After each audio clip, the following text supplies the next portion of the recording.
me permitem, antes de mais, cumprimentá-los a todos e agradecer o facto de estarem aqui presentes. Cumprimentar o Sr. Dr. Armindo Abreu, o Sr. Presidente da Assembleia Municipal. Cumprimentar os dois representantes das administradoras da Fundação Coutinho Miranda, o Dr. António Gonçalves e o Dr. Pedro Alves Ribeiro, e quero-vos agradecer o facto de nos permitirem hoje podermos estarmos aqui a inaugurar esta exposição, portanto, bem-ajam e muito obrigado. Sei que é uma vontade já de há algum tempo e sei que aqui o Sr. Professor António Cardoso, que já há bastante tempo organizou esta exposição, mas hoje podemos estar aqui para poder apreciar esta belíssima exposição. Cumprimento especial ao Sr. Professor António Cardoso, à Sra. Deputada, aos Srs. Vereadores aqui presentes e a todos. Mais uma vez, o Museu Amadeu de Sousa Cardoso consegue ter uma belíssima exposição, como tem sido o seu apanágio ao longo dos anos, em que realmente este museu marca pela diferença e tem as melhores exposições que poderemos ter a nível nacional no espaço de Amarante. Esta é mais um marco histórico, o facto de termos aqui uma exposição de Mário Cesarini, que no fundo foi um dos principais representantes do surrealismo, mas não sou eu que vou falar desta matéria, estejam descansados, vou passar a palavra a quem realmente sabe falar destes assuntos, que não sou eu de todo, mas eu associo-me a esta iniciativa com muito agrado e com muito orgulho, porque podemos dar continuidade àquilo que sempre foi uma matriz de identidade de Amarante em termos culturais e que nós damos continuidade a esse mesmo processo. E, portanto, sem mais delongas, eu iria passar a palavra ao Sr. Dr. António Gonçalves, da Fundação Coutinho Miranda, e mais uma vez queria dar uma palavra de agradecimento, o facto de permitir esta ligação entre Amarante e a Fundação, obviamente, e entre este museu e a Fundação Coutinho Miranda, um grande agradecimento especial, o facto de nos permitirem que possamos deslocar estas obras de arte para uma terra tão bonita como Amarante. Bem-aja, muito obrigado. Boa tarde a todos. Agradecer ao Sr. Presidente esta oportunidade, ao Sr. Diretor António Cardoso também. Esta é uma parceria que já temos vindo a realizar, portanto já não é a primeira vez que temos aqui exposições vindas da Fundação para Amarante. Esta em particular, eu acho que é um marco por uma razão importante. Mário Cesarini tem uma relação muito estreita com Amarante, em especial com Teixeira das Pascoais. Nos anos 50, Mário Cesarini deslocou-se a Amarante para uma apresentação da parte das Pascoais de Guerra Junqueira no pavilhão dos bombeiros, e esse diria que foi o primeiro momento e talvez a grande base de ligação a partir da qual Cesarini trabalha com a relação com Amarante e com Pascoais em particular. Portanto, acho que este, sem dúvida, é um momento para relembrarmos essa relação e estarmos, no fundo, aqui a pensar nela também. A exposição, propriamente dita, é uma reunião do número de obras possível, porque é extensa a coleção que temos, felizmente, do Mário, e o que se pretende com esta é que haja um percurso na obra dele para podermos aceder um pouco em forma lógica àquilo que é o trabalho de Cesarini, seja um núcleo mais neorrealista numa primeira fase, para um projeto no seu todo mais surrealista e eu diria também experimental, e que até se sai desse contexto só de surrealismo para aquilo que são obras mais experimentais que nós podemos ver nessa aula. O título da exposição também é algo que foi escolhido a partir de um poema do Mário Cesarini, portanto é preciso dizer para sempre, em vez de dizer agora. E este agora é o momento em que cá estamos, este agora é este espaço que nos recebe, é esta hipótese, esta possibilidade que temos de ver todo este trabalho, mas o para sempre foi aquilo que foi depositado em cada um destes trabalhos. Hoje somos nós, amanhã esperemos sejam outros.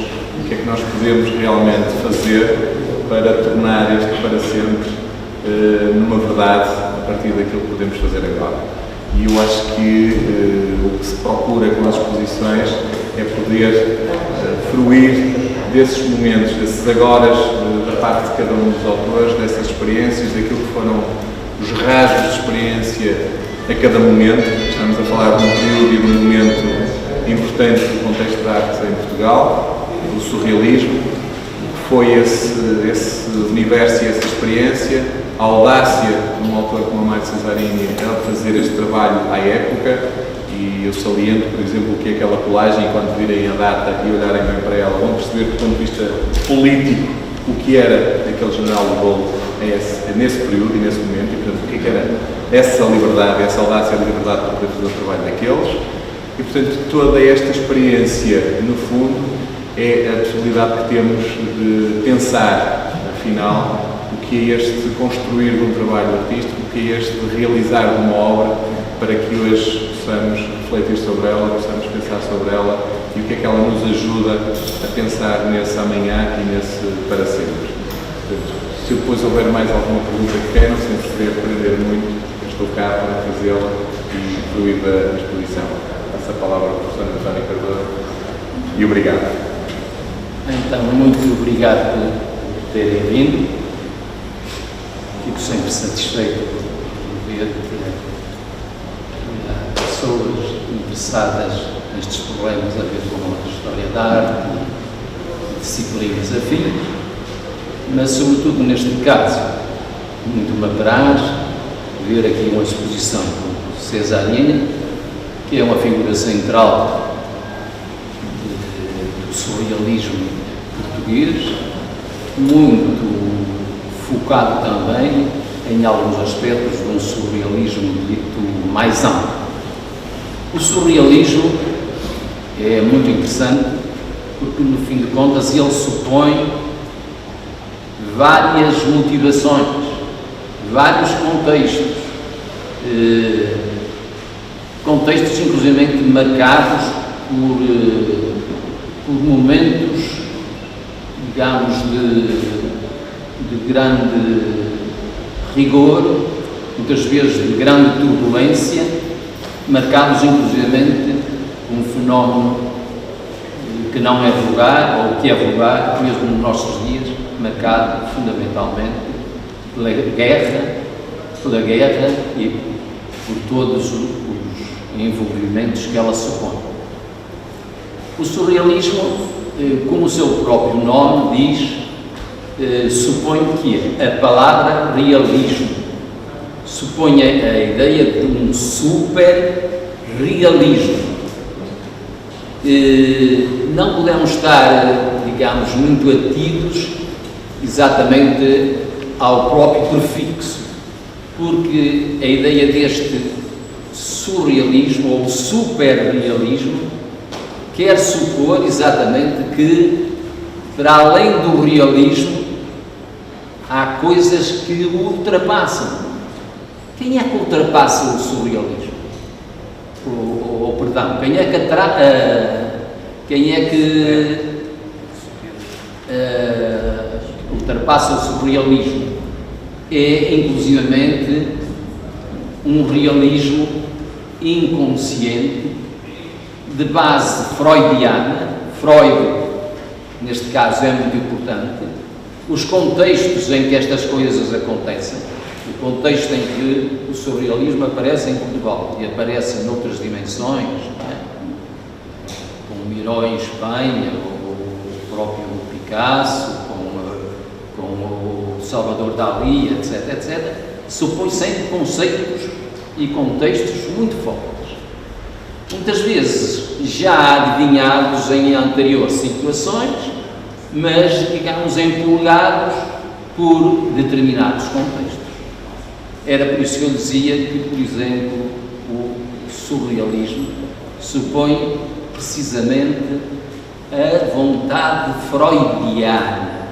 Como sabem, Freud foi aquele que mais mergulhou no inconsciente, que nos veio dizer de que, para além de um realismo imediato, há uma parte inconsciente extremamente rica que leva à psicanálise, que leva exatamente à utilização da psicanálise em termos, digamos, médicos, que leva à interpretação dos sonhos que leva à interpretação de sonhos, que tenta encontrar coisas que estão para além do consciente. É um mergulhar no inconsciente. Vejam logo a riqueza, precisamente, do que é o surrealismo. Ele supõe, até supõe numa primeira fase, o neorrealismo, e o neorrealismo estava muito marcado, inclusivamente, por quê? Por uma visão profética, não é? Que todos iríamos ser iguaizinhos uns aos outros, estava muito marcado, inclusivamente, por o neorrealismo russo, muito marcado pela ideologia, e por isso ele é um movimento extremamente rico, porque acaba por concertar à sua volta um conjunto de atitudes, de seres, onde cabem o quê? Onde cabem o humor, onde cabe a riqueza do sonho, onde cabe a riqueza dos automatismos, não é? Os automatismos, por exemplo, quando escrevemos ou não escrevemos, ou os automatismos que nos ultrapassam muitas vezes, não é? Não sabemos a reação que tivemos, porque é que tivemos, não é? Porque há qualquer coisa no nosso interior que exatamente muitas vezes nos ultrapassa. No caso português, o surrealismo também teve a sua razão de ser em termos de contexto, e ele supõe, rapidamente, dentro de poucos anos, ele supõe, inclusivamente, o clima, em determinada altura, o clima do salazarismo, o clima de uma certa opressão, que é evidente nas obras e nas atitudes do Mário Cesarini, porque põe-se problemas de género, põe-se vários temas assim mais duros, né? E o Cesarini pagou bem caro exatamente as suas atitudes frontais em relação exatamente a essa atitude sensória da época. Após o 25 de Abril, o Cesarini pôde andar mais à vontade e pôde, sobretudo, como já o tinha afirmado, pôde afirmar também, digamos, a sua literatura. Ele é um homem que escreve bem.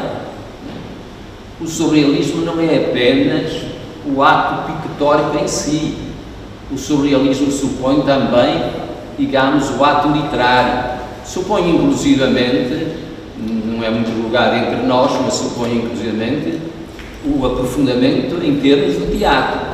Supõe inclusivamente, como em Espanha, o aprofundamento, o exemplo do cinema. Portanto, significa que, para além dessa vertente do pictórico e para além da vertente, digamos, do escrito, não é? Há vários aspectos que podemos trazer e continuar, digamos, a adivinhar e a propor na abertura que, apesar de tudo, o surrealismo representa para todos nós. Portanto, não é um movimento fechado, é muito marcado, então, por um dos vários tempos em que acontece, e é também muito marcado, mesmo no caso português, marcado pelos vários eventos que inclusivamente vão, digamos, das gerações e das amizades, que em determinada altura são interrompidos por esta razão ou por aquela, por razões às vezes apenas de uma amizade traída ou de uma amizade menos fecunda. Por isso, chegam a formar-se dois grupos surrealistas em Lisboa. Quem diria que, por exemplo, ao primeiro grupo surrealista pertence ao Museu de França, né? Sem dúvida o nosso melhor historiador. Mas é óbvio que no meio daquilo tudo se infiltra o vírus, se infiltram vírus, às vezes muito pequenos, mas que supõem, por exemplo, que o Cândido da Costa Pinto, que está neste museu representado, o Cândido da Costa Pinto seja, por assim dizer, banido do grupo só porque ele aceitou, né, aproximar-se em determinada altura digamos, o próprio senhor. Ele aproximou, deixou ir um quadro dele a uma exposição, em determinada altura, quando a Costa Pinto é posto de lado. Isto significa exatamente que havia uma tensão política, uma tensão, né, que espalhava pelo mundo e que tinha como pano de fundo a guerra, as duas guerras, né, e no caso português isto coincide exatamente com essas duas situações, né, antes de 25 de Abril e depois do 25 de Abril. Não sei se mais alguma coisa devia dizer, mas dizer fundamentalmente isto. Dizer que muito me agrada pessoalmente estar aqui. Eu já colaborei em Iló Templo. É mesmo em Iló Templo, e a Trindade de Coelho. Eu colaborei em Iló Templo com a própria fundação do Partido de Miranda, né? Com o meu colega da faculdade, o Biológico Furado, depois com alguns que foram meus alunos, como o Bonaf e outros, e a temática já nessa altura andava à volta exatamente do próprio surrealismo, ou a pretexto do surrealismo, porque a pretexto dele nós podemos chegar a vários caminhos. Queria também dizer e acentuar, né, o papel que tem tido vários membros da Fundação Partido de Miranda, que eu conheci ao longo dos tempos, e sobretudo o papel do meu caro amigo António Gonçalves, né, que já faz parte, digamos, dos meus amigos há muitos anos e que tem sido, digamos, também um dos motores para que estas aproximações se façam e outras se possam fazer, porque, inclusive, nós já trouxemos aqui o Cruzeiro Seixas também. Nós já trouxemos aqui uma exposição geral sobre o surrealismo, não é? E outras aproximações temos feito, o que nos deve levar a pensar, mesmo na palavra parceria, no bom sentido exatamente da palavra. Isto é, haver exposições que podem vir aqui, exposições que podem ir à Fundação, se tal for o vosso desejo ou a vossa vontade. Obrigado. Obrigado. Obrigado a todos.